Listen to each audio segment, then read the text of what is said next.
Hey, Candace Clare here, and I wanted to talk about something that's so so necessary and so conflicted in our day and age and our consciousness, and that's food. And it's overwhelming how many miracle diets there are. So I wanted to share my perspective, my experience, my background. I am really into food, and I'm really into healthy food. And I am really into Make America Healthy Again. And one thing I wanted to just dispel is that um, we don't have to make healthy food not taste good. I really like food that tastes good.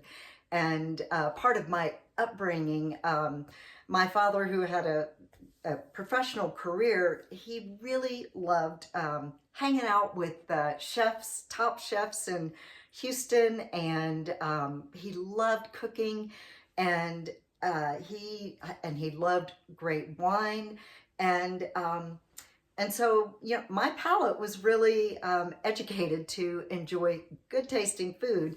And my parents divorced when I was young, and my mom also had a wonderful contribution with food in that she kind of came at it more from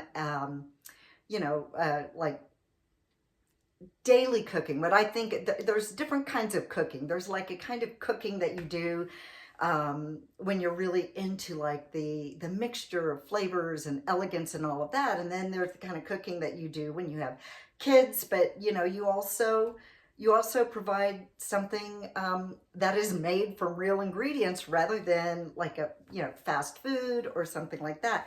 So I just want to break it down very simply.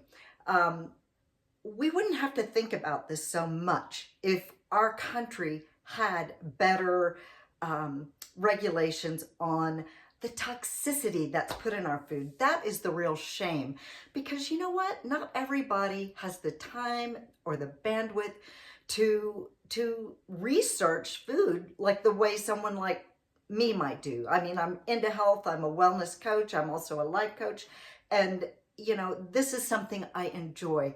But I fully get that it's too much for people who have other interests, because we're all on this earth to express our unique gifts. And I think that's the burden that has happened in this country by allowing things like Monsanto to just dump so much toxicity in our food, that then it affects us, and then we have to get really confused about what to eat.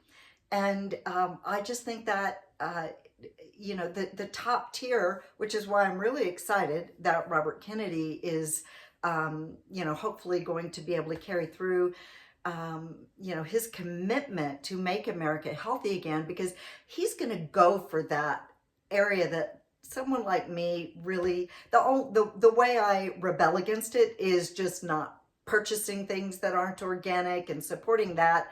But if what I'd really love to see is that people wouldn't have to be having to think about that so much. I did see something about Elon Musk and what he eats, and right, like people like his consciousness and his attention are on these companies, and it's understandable that like he's probably not going to want to spend all of his time learning about all the different nuances of what's in healthy food. And one thing that made me giggle is that there's this concept, and I think he might have that healthy food isn't good food. Well, you know what? It's just not true. I cook great tasting food, and I am so healthy.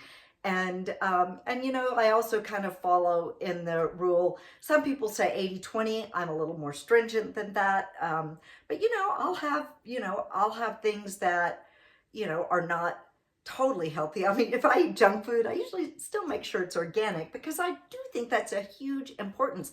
So I don't have an opinion if people want to be vegan, vegetarian, pescatarian, carnivores. I don't have an opinion, because I think it's so much more important that whatever that is delivered to us and our bodies, and we accept it with health and love. And so, for instance, let's take someone who enjoys eating meat. I do eat meat. You know, I balance it because I kind of like it all. But if you do, then, you know, let's actually think about the consciousness of what we're eating, that it's treated well, because I think that is criminal, the way that that we factory farm, criminal. So, you know, it's not that I'm against having meat, but let's make sure that the meat that we're eating, or the animal, has had sunshine, has had freedom, has been able to roam around, has been, you know, eating on healthy, you know, a healthy diet, and a diet that is appropriate for that animal. So for instance, you know, I do believe that grass-fed beef is important, right? Like, we don't need to be giving them a bunch of grain just to suit some kind of other need.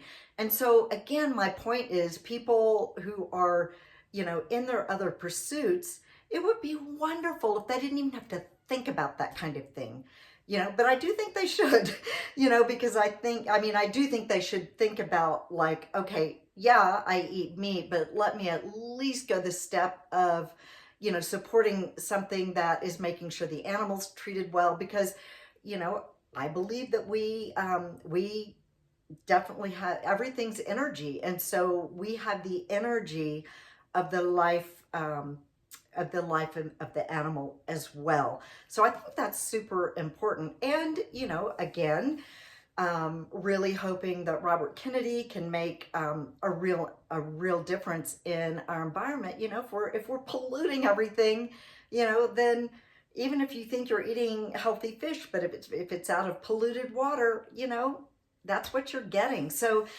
I just want to, I kind of threw a lot of things in there, but I think as a consumer and as a conscious person on this earth, you know, while we're supporting, hopefully getting the toxicity out up top, so that no matter which diet you choose, that you're going to be feeding your body with something that is not loaded with toxicity. And to dispel the idea that eating healthy has to be, you know, boring. It's so not. That's where I really geek out on learning about, like, herbalism. I really love bringing in the wisdom of ancient, you know, ancient wisdom, like Ayurveda, the science of life, the oldest healing system on the planet, the philosophy. Now, you know, many people associate that with being only vegetarian, and I believe that, from what I understand, is more the Hindu practice through Ayurveda. So that is sort of their religious philosophy, but Ayurveda is for everyone. Ayurveda is much more about what, you know, learning about what is good for your biology. And so that's where I think, you know, we've got to just get away from all these, you know, fad diets of, you know, you can only eat raw food, or you can only eat carnivore, or, you know, all these like absolutes. I don't think they belong in our diets. And, you know, I've even seen crazy things about, like, not eating spices. You know what? For millennia, you know, spices have been a part of immunity.